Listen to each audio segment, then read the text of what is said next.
Yeah, good evening, everyone. So today we continue the um with the Power BI. So with the exercise I gave to us yesterday, this is what I came up with from my own hand. I don't know whatever stuff you came up with and how fast you are able to run it. So what after I created I created inside a view and I called the view all joined. So for instance, what I did was that from flight view, I tried to select everything that I needed and I grouped by origin, destination, and career, since that is what I will be joining on so that it won't actually give me any form of replication. So just like what we did yesterday in terms of the replication. And also for the ticket, I did the same thing as well. I also grew by origin, destination, and reporting career. And from there, I joined the flight and the ticket. I joined them together. So on origin, destination, and reporting career. Um, also, I also grew for the airport code. I grew by AITA code since we know that it's kind of related to the what's it called, to the origin. And after done with that, then yesterday I was talking about the row number of a partition by, you can use that one like anywhere once this particular one is being done, then I can actually select once the statement is being done, I can actually select what's it called, my query, and I will give it like where RN row number is greater than one, which means that it should actually just give me one. So what this thing is just doing is that once all the code is being run, then it's going to give all the code just one, or it's going to give all the code like serial number. And that is what this line is doing. I did that for the flights, pick, for the ticket. And after done with that, I throw that, like I pick everything together. This is which statement, the city, and you just select from flight, from airport code, from tickets, and everything is actually being joined. And that is what I have. So I have my all joined. So today I'll just be moving straight forward to the Power BI. I believe everyone has installed the Power BI. So once you open your Power BI, you might not probably get something like this. Um, but it's because I've actually started working on it. That's why I have that. So, but most likely you will see, let me just try to close that. I'm not saving you. Yeah, right here, right here, right here. So what I'm going to do is that I'm just going to open a new Power BI stuff. So let's hold on while I quickly open that one. So, yep, okay, that one on the screen. Okay, so I have this Power BI on the screen at this time.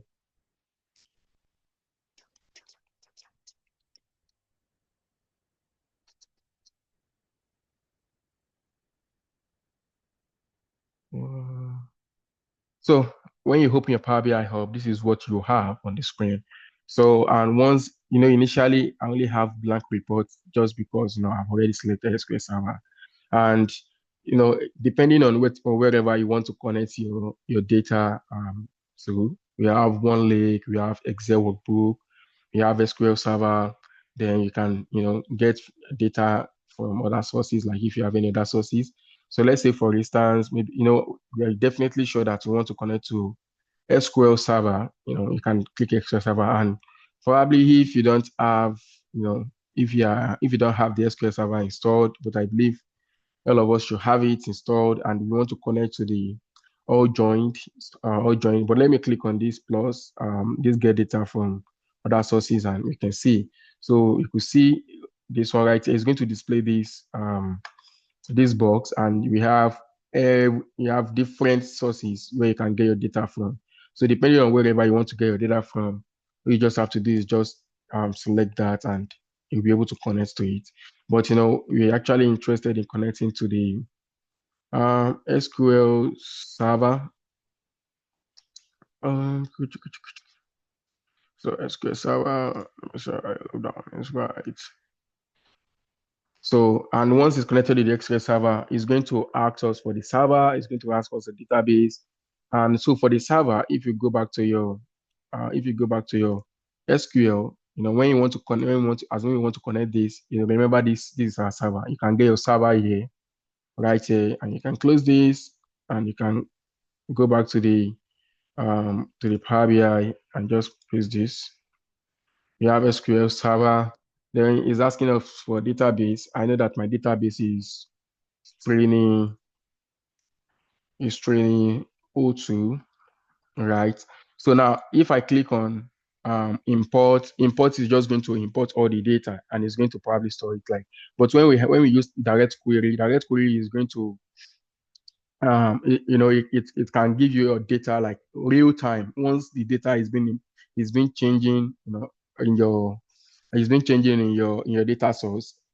So it's going to update very, very quickly here, But it depends on whatever you want to achieve. If it's just a dashboard that has to be like maybe it's once in a month or twice in a month, I want to refresh it, and it's not like you want a real life data, then all you just have to do is just click import. So, and if you click import, it's going to give us all the tables, that is all the tables and the views inside training O2, but I wouldn't want to do that. What I want to do is that I will click on these advanced options, and in this advanced option, I can write my SQL statement right here. So now let me come here and say Control N just to select a new one. Then just for you to see, I want to select star. So I want to select everything from this. So let me run that.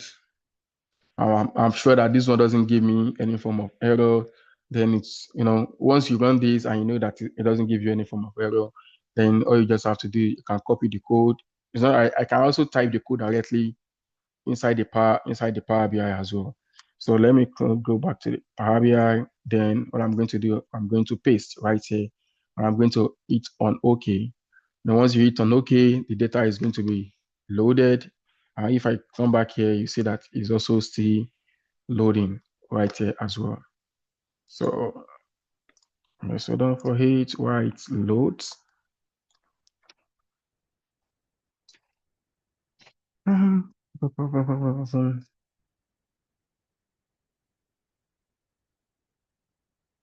not sure if you can see this.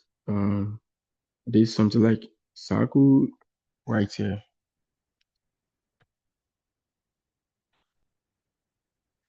But let's say, for instance, if I did been with probably select maybe top 1000, to be more faster, but I would just like to, you see right here, this one take 58 seconds for it to load.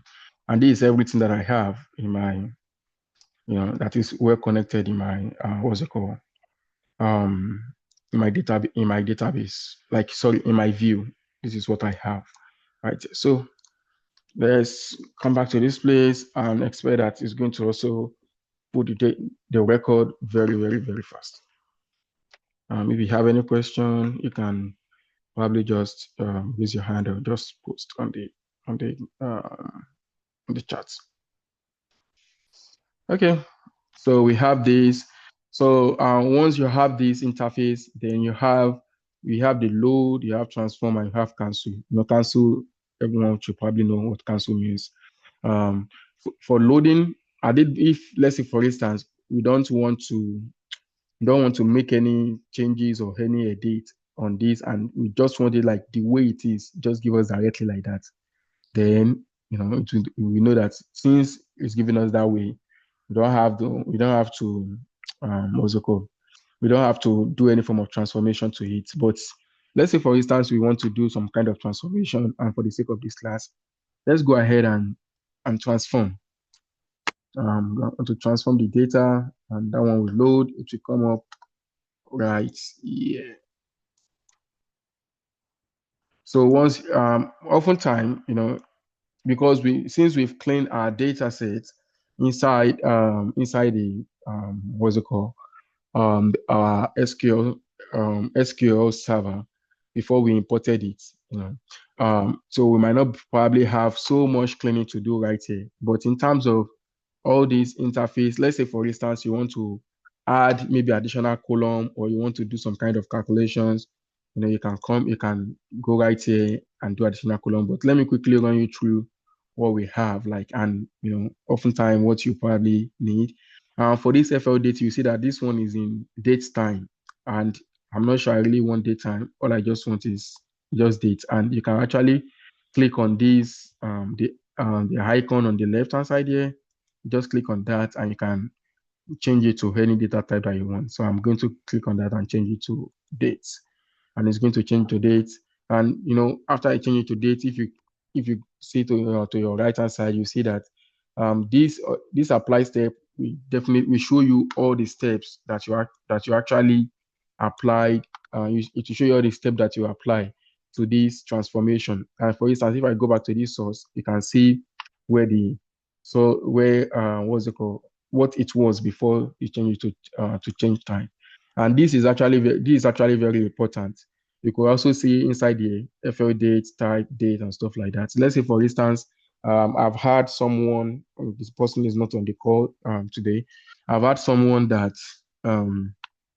I had someone that the person, wanted to add a new column. I think the person is using, what's it called? The person is using Excel, is pulling the data from Excel, like maybe like 10 or 20 Excels. So they are trying to add some columns to the Excel. And once they add the columns, it's not probably pulling in right here. And because they're doing some kind of join, and stuff like that. So because of that, when I look through the data set, I just have to know that, okay, we have to know the aspect at which they were joining and on margin and stuff like that. So we had to come in here and just edit some stuff in the hemp code and before we move to the next one. So just know that you can always go back here. You can always go back one step and change the hemp code. Then and then you can proceed. So for instance, let's say we want to import other data source, other data source here. We want to import other data from data source. We can click on new source and we're going to import that. If you click on recent source, it's going to give you all the sources that I've connected to so far. So you won't really have to keep typing keep typing again. So you can just use this connection directly. And this enter data is probably if you want to, I think along the way, I'm going to also teach us about this enter data where we are going to probably use that. So hopefully I don't forget. So, but I'm going to teach us if you want to, um, if you want to toggle your data type, you want to turn it off, you want to turn it on. So we can actually use that. Like, let's say you want to enter the data manually, and it's not that you want to use, like, you have a data source that is actually readily available, but you want to type it in. Then that's when you use that. And let's say advanced editor, when you use advanced editor, let's say for instance, when you want to edit your hemp code, this stuff is what they call hemp code. When you want to edit your hemp code, then that is when you probably use the advanced editor oftentimes. If you come to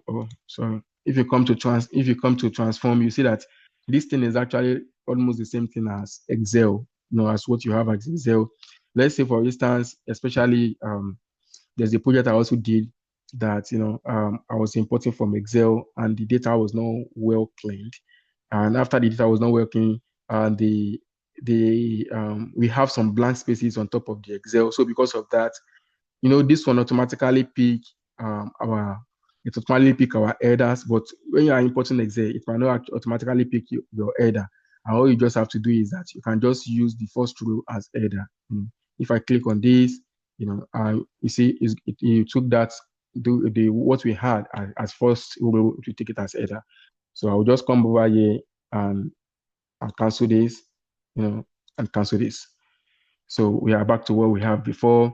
And also, if you want to transpose your data, You can use that. You can replace values. Let's say you want to, just like find and replace, you can do that as well. And also, what are the things that I feel like you might also want to use very, very, very often? If you come to hard column is, let's say, for instance, you want to add a custom column, you can do that here. Maybe you have a DAX query, that you've written or that you've generated using maybe AI or stuff like that. You can actually use your custom column, and just paste those, what's it called? You can paste the code in the custom column and it's going to add it it's going to add it to the column as well. Let me see what other things that I feel like that I do use very often that I feel like you might want to use. Let me see this view. I have formula bars. I have column here. Let me also talk about this column quality. Oftentimes they will ask you how do you investigate your data set? And one of the easiest way you can investigate your data set is you trying to turn on this column quality. For example, if I turn it off, you see this is how probably some of you, when you probably import your data, this is how it will look like. But for the view, if you click on this, column quality, it will show you that do you have like a null value in the column? Do you have an error in the column? Do you have an empty stuff in the column? We could actually see for our FL date is valid, origin valid, we don't have any error. But if you come to this tail number, you see we have less than 1 that is empty, less than 1% that is empty. So if you see that we have null right here, we have blank right here. So it means that we have a blank on this page. So you don't really have to write a lot of code for you to generate like, which one is null, which one is empty, or do you have some kind of errors in your data set? But I'm kind of sure that had it been we imported the data sets directly, like we didn't really do a lot of cleaning, or you probably want to, just want to make use of your skill set and you want to join everything right here, like you want to join both flight, airport, and the ticket stuff. You want to join it right in this place. Then by the time you do that, you see that you have more errors right here, and that is how you investigate that. And once you are done doing all of your once you are done doing all of your transformation, then you can. For me, I'll just edit this one. I would call this one um I'll call this one all together because that's the name.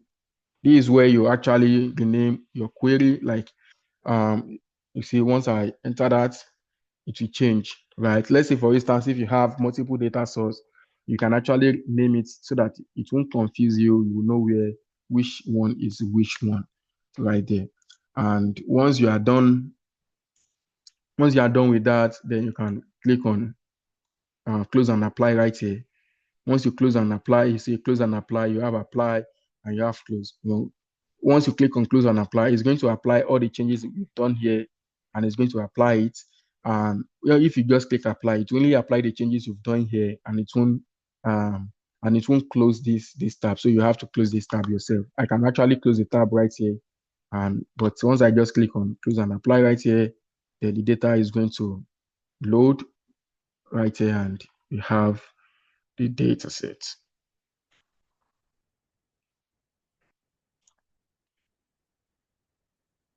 So why that is loading, let me run us through what we have right here in the interface.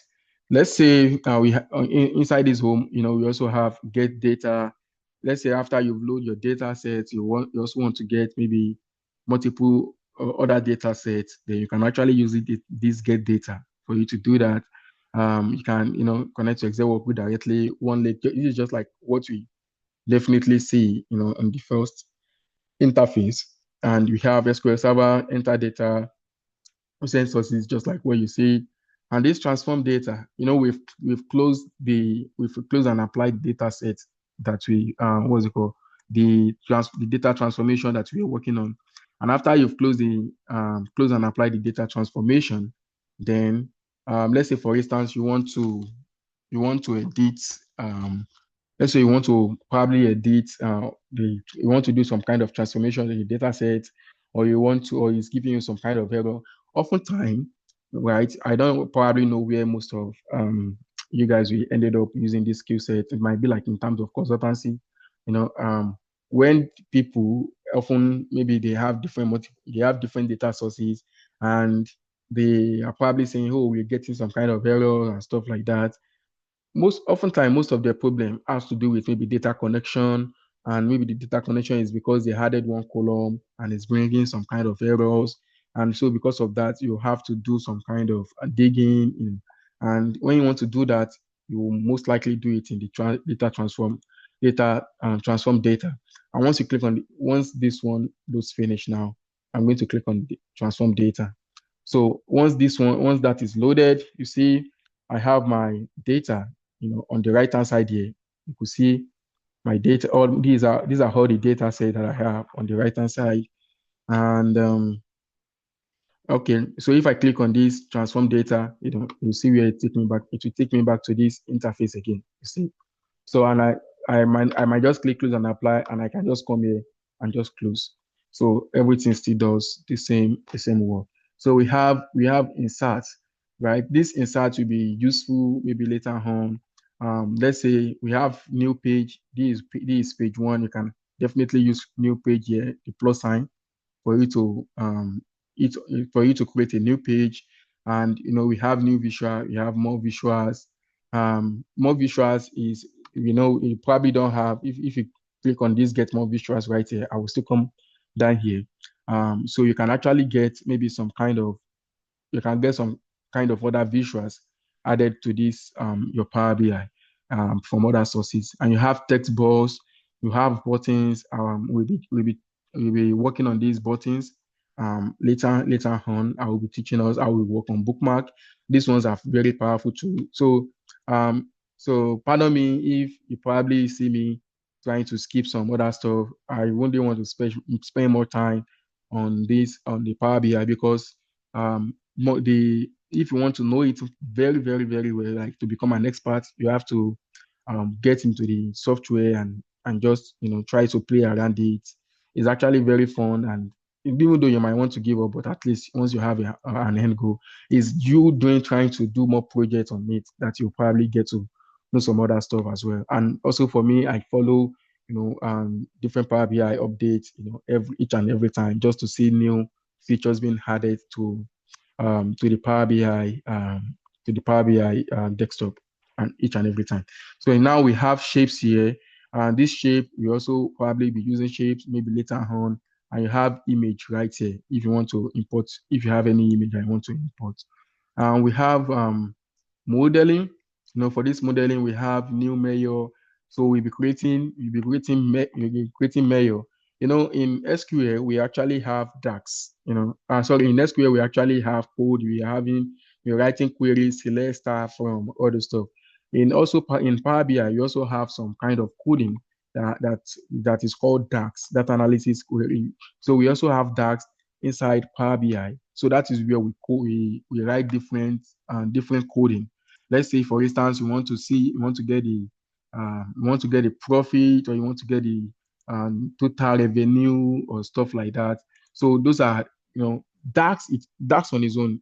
Oftentimes, when you probably want to apply for jobs, you see people, they will say that very good knowledge of DAX query. So DAX is actually like a kind of a language on its own, that it needs, a kind of perfection as well. Even though we might actually touch on on the basic part of it right here, but don't be scared about all those big grammars.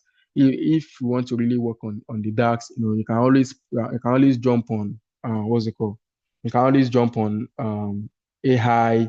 Like I don't want to really specify a name. You can jump on you can jump on AI, either what's it called, Gemini, OpenAI, Copilot, and stuff like that, and you can actually use those ones to generate your tax query. So I think maybe I'll probably also show us how we can actually get all these tables, how you can get all these tables out, and probably if you want to paste it to ChatGPT so that ChatGPT, Gemini, or any AI tools, it will probably understand what you have in your data set, and with what you have in your data set, it can help you to write some kind of query. You can tell it that, okay, give me this query. For at this time now, what you currently have is this. The only thing you can probably do is maybe you can screenshot like this is what I have, try to write that. But um, I think we're probably going to do that tomorrow. Next week. So that one is going to probably um, is going to help us to be able to work more faster and efficiently. And one thing you have to know is that we have some companies that have very strict restriction. You might not be able to download some kind of um, external add-ins on your Power BI desktop because it has to come from the internal software center. So, but if your own case is like that, which means you have to do with what you currently have here. But if you have a situation whereby you can download maybe other sources, other add-ins from other kind of third-party website, then it's very good for you. But you have to be very careful trying to download other trying to download software from other third party because you don't want a situation whereby all your company data is actually leaked out just because you want to get your work done faster. So you want to try as much as possible to read the documentation. Is this something that is well secure? Is this something that will not bring virus? Is this something that will not allow hackers to be able to get into your files through what you're trying to download? So we also have view. So this view as well. By the time we start, we can change teams right here. We can change the teams. And once we start creating Power BI desktop now, you see that you see we definitely want to do some kind of teams. We have some companies that we have some kind of specific color. So in that way, you have to come down to view to change the color. You can customize the color. You can customize the color that you have right here, and it's going to go with the color of your work. And let's say, for instance, after you've created maybe a dashboard, or they ask you to create a dashboard that follows what they have before, you don't really have to stress yourself like, oh, how do I get the color? What you just have to do is just maybe go to the what's it called? Go to the other report that you have, and you just save current team. Just because we don't have any form of team at this time, that's why this save current team is kind of blank out. So once you can save the team, and once you save the team, it will be saved, I think, in JSON format. And once it's been saved in JSON format, then the next thing is you can just come here, browse for teams, and if you browse for team, you navigate to where you save it, and there you go. Then you can use that thing, and you can just continue your work. Each time you create, any form of any form of visuals, it's going to mimic what you actually imported. Also, we have we have filter. This filter is also one of the powerful tools that is being used. I'm not sure how you can probably go. You're not using this. In SQL, whenever we want to filter something, we use the where statement, and we use any different means to filter our query. But right here we have filter. We can drag different things into the filter, and the filter is going to be applied. So once we start, you see more of the filter stuff. But I think by default the filter is always on. But let's say you don't want to see it, you can just come down to the view and just turn it off. So for the bookmarks, so bookmarks as well, bookmarks is a powerful tool, that is being used. If you want a kind of an expert level report page, it's not just like you just see a report page and just like, oh, this report page looks like this. No, like you just plain report page. If you want a kind of an expert touch on your reports, then this bookmark is one thing that you have to learn how to do, perfect it. It's okay if you probably make different mistakes, but by practicing it, you get it more faster. And I'm going to teach us how to use these bookmarks, and how to use these bookmarks, probably how to maximize our visuals, or how to navigate. Let's say, for instance, you have page one, you have page two, you have page three, and you have like the similar similar reports on all of these pages. Instead of you having, instead of you having pages like 15 pages right here, you can actually, you can actually bring all those pages into just one and just use bookmarks to, you can just use bookmarks to navigate from one you can use bookmarks to navigate from one page to the other. And when you want to use bookmark, oftentimes it always goes with selection. So once you start using that, you see these bookmarks and selection, it always go hand in hand whenever you want to use it. For instance, there was a project that I did that that it has like I think maybe like 18 tabs right here. So instead of having like 18 tabs, you can imagine page, you have to keep coming down, you're coming like you have to keep going to different pages. But instead of that, I was able to bring it down into just 3 pages. So we have just six, six, six. We have just we have 6 pages in one page. So and that was done with the use of bookmarks. So let's see how far we can go. Let's say for instance, you also have we created after we've created this report, we have our slicers.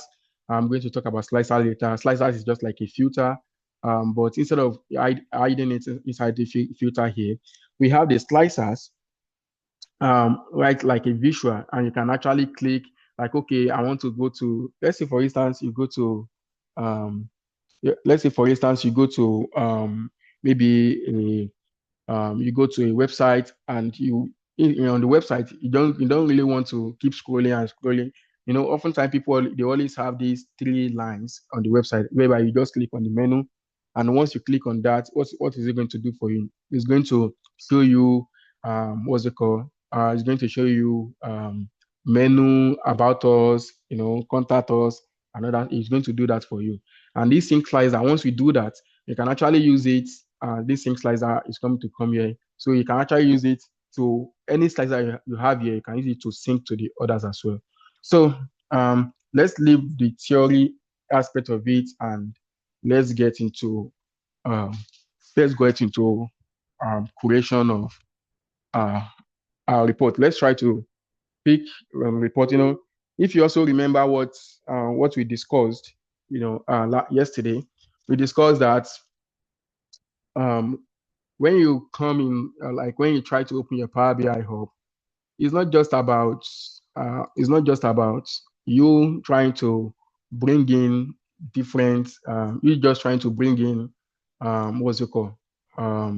It's not just like you just trying to bring in or how will I even put it?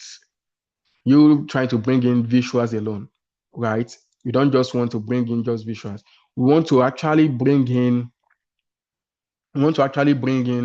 like tell more stories. That's the idea. We want to tell more stories about what we like. What are the stories we can communicate with whatever stuff we are having right there. So now let's say for instance we want to create.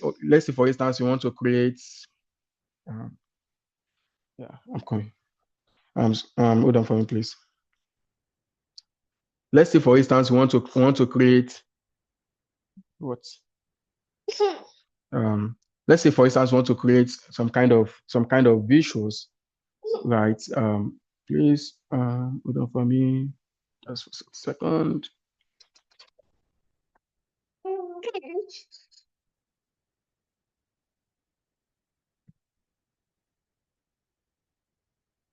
Okay, so let's say we want to create let's say we want to create a visual, and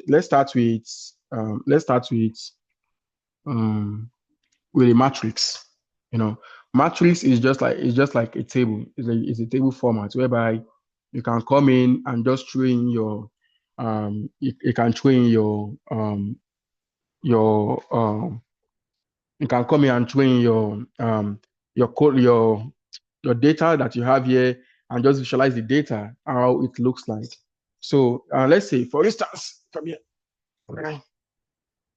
Sorry about that. So let's say I want to throw in, we should have itinerary ID. That will be the first thing.